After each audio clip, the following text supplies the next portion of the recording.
G'day guys, Carl here from Athletes Authority, and today I'm with Angus. Angus came to us about 12 or 13 weeks ago after spending close to the last 2 years or so on the sideline of the rugby field with two kind of recurring ankle issues. Broken ankle once. Yep, broken ankle the first time, then grade 3 syndesmosis. Which is the worst form of syndesmosis you can get for those that don't know what a high ankle sprain is.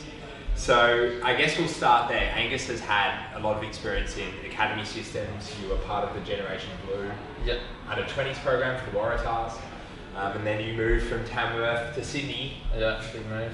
To try and pursue, athletic dreams, go to uni, do all those types of things. And so we might start there. Tell me a little bit about what you were doing before you came here with training and trying to rehab and get back on the pitch. Probably training wise, like I was always really big into like bodybuilding stuff, so it was probably all chest or not much legs. You were definitely all chest or arms. You're a big boy. Barely any fitness. That was probably one of my most hated things, was probably running. I always thought I trained myself well, but it wasn't really until I came here that I realised what I was so far behind on, and probably realised all the stuff I was doing was probably kind of leading into some of those injuries and kind of affecting it. So tell me how does someone who goes from, say, the Gen Blues program, did you break your ankle? Yeah, I broke my ankle on the last day of pre-season, so that was probably the hardest. It was just a kind of trial friendly match there. I just took a kick return, just ran it straight and snapped it, so it's pretty tough. Was that your first major injury? So I played 4 games a week at school, school club on the weekend for 18 years, and it was just that one time in Sydney, which was meant to be probably the biggest year of my life, I suppose. So how did you go with that? I suppose that one was pretty tough because I opted to not get surgery, so I waited for the bone to heal itself, which was, I think it was about 12 weeks, and then I had to wait for the ligaments to heal itself. So I think I spent like 22 weeks on crutches, so that was probably the toughest part. And it was probably the hardest because I worked so hard in that pre-season, and I suppose over those 22 weeks I watched it all kind of go away. So that was probably the hardest. And then I came back towards the end of the year, and I was probably a lot heavier than I would have liked, so I didn't move as good. But I still didn't play too bad, I thought, but probably a lot more to improve on. And so you then went through another pre-season the next year? Yeah, so after that year I went on a tour with the Australian Stockman, which is probably one of the better things I've done, I suppose. And then I did a whole pre-season, and I thought I was in pretty good shape again. And then it was round 6 at Gordon on Ladies' Day, I just got cut from behind and the same ankle went again. So that was probably the toughest one, I think, was just having to sit through it all again. So what was your mindset like after that and through the rehab the second time, same ankle? How did you get through that?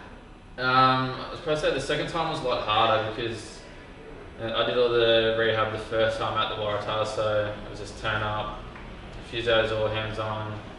I did one running session with Israel Flower, which was pretty cool. So it was kind of turn up, physios do their job, and then you kind of leave. And then the second time, because I was at club level, it was a lot of my own, so it was basically all up to me to kind of do the rehab, and then all the rehab running was by myself. So I was trying to go down the oval, time yourself while you're doing it. So that was probably the toughest one, because you kind of feel at times probably you're kind of all alone, which is probably the hardest thing, but. And that's when we met. Yeah, that was when I just saw it on Facebook, and I thought, I got to see where my body's at, and it was just a performance testing, and I applied, and then you rang me. So. And I remember from the conversation a little bit of hesitation. This would have been the first time that you ever really had to financially invest into training. You got amazing support from the Waratahs before that, as you mentioned. And how did you go kind of making that leap of faith really and backing us? Yeah, so initially I spoke to my parents, and because I always thought I always looked good, so I thought I trained myself well.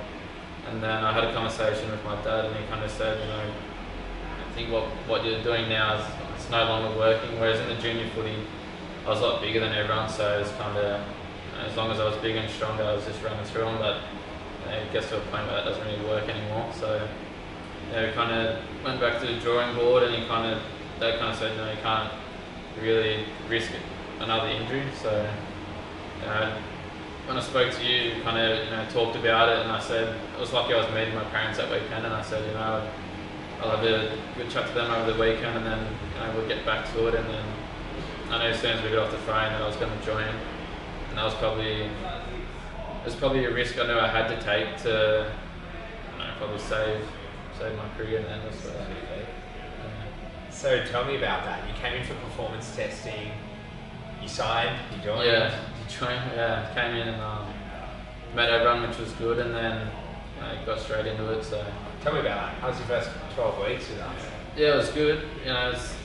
Probably the thing I like the most is just the people that you kind of run into here. Especially moving from Tamworth to Sydney, all the people I knew at the start, all the mates I had at the Waratahs, and then it was all the mates I had from North. I didn't really have any mates outside, so it's always running to someone and footy this, footy that. Come in here, chat to Alex. It's all about soccer. Talk to Scotty, who's watching basketball on his phone, he's doing something. So it's probably meeting everyone from kind of different walks of life, which is what I wouldn't normally see, which is in the footy circles. That's all it's kind of been the last couple of years. So that's probably been the most enjoyable part, I'd say. That's pretty awesome. I don't think that anyone's really ever mentioned that before in terms of culture. It's one of the things that most people don't think about when they join a gym, or when young athletes join a gym. They don't think about surrounding themselves by other sporting people and other athletes and coaches who live and breathe sport. That's all we think about, and that's really cool. Tell me a bit about the training. Was it any different to what you've been used to as kind of doing bodybuilding stuff? Yeah, it was a lot different. So normally, as I guess any young guy would do, chest on a Monday, back on a Tuesday. That's kind of just the cliche stuff. And then once I came in here, when we did the performance testing, it was my fitness was pretty bad. My hamstring strength was horrible. So there's a lot of imbalances in my body that I had to fix up. And so you guys put together a program, and I just basically knew I just had to keep turning up, chipping away, following it, and then I suppose my results at the end of 12 weeks. Let's talk about that. So you now the top of the leaderboard for the highest squat jump in the gym, 49 centimeters.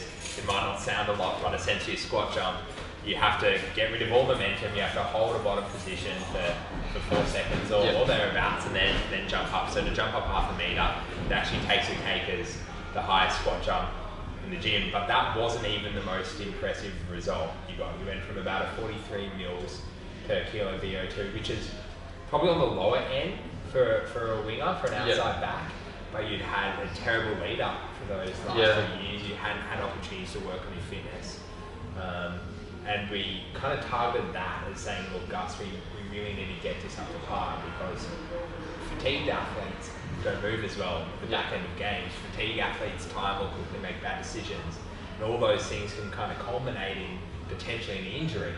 You kind of took that on. You're like, sweet, I'm gonna work on my fitness, make that a focus, as well as the ankle rehab, which I guess we can chat about. And you put on something like 18 mils per kilo.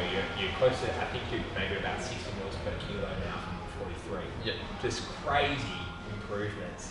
Have you noticed that? Did you notice that at the back end of your pre-season into your first, say, 5-6 rounds? Have you felt like your fitness was not something you had to worry about? Yeah, I suppose definitely towards the back of pre-season, when we did one of the 1.2s, and I finished, I think I was in the top 10, which was, for me, I suppose, always knew I was never really the fittest player. I was always kind of more the strongest player, kind of the bigger player on the field. So that was something I was really happy about, because I know how hard I was working, especially in here on it. So to see that as an improvement was, that was one of the good things I wanted to see, I suppose. Yeah, and because you have worked so hard. Yeah. one of the, if we were to kind of assess, well, what was it about Gus that got the kind of improvements he got in 12 weeks? We had to essentially start with you in a position where you're really tentative with your lower body. Like, you had 2 broken ankles in 2 years, like you were reserved.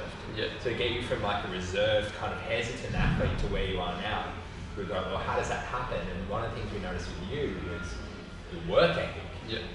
Like the work ethic, you never missed a session, you did extras, you came in early mornings for fitness, and then you backed it up again for the strength stuff in the afternoon. Where does that come from? I suppose it's more, I reckon I get my work ethic definitely from my parents, I'd say. So, always, like when I grew up, Dad would be, before when I'd wake up, Dad would be at work, Mum would be dropping me at school, Mum would pick me up, Dad's still at work, or it'd be the other way around. So it's always kind of watching my parents work hard, and I kind of thought, well, as soon as I got the call from, it was Tim Rapp essentially to move down to Waratahs, I kind of thought, well, now's the time that I kind of got to step up and do something. I suppose I was always independent, and I always relied on myself to kind of show up. That was one of the big things. Even if I didn't play well or train well, I'd still show up, and I think that's probably the biggest thing. Yeah, something we've noticed is work ethic. It's your work ethic is hard to beat, which is a testament to you.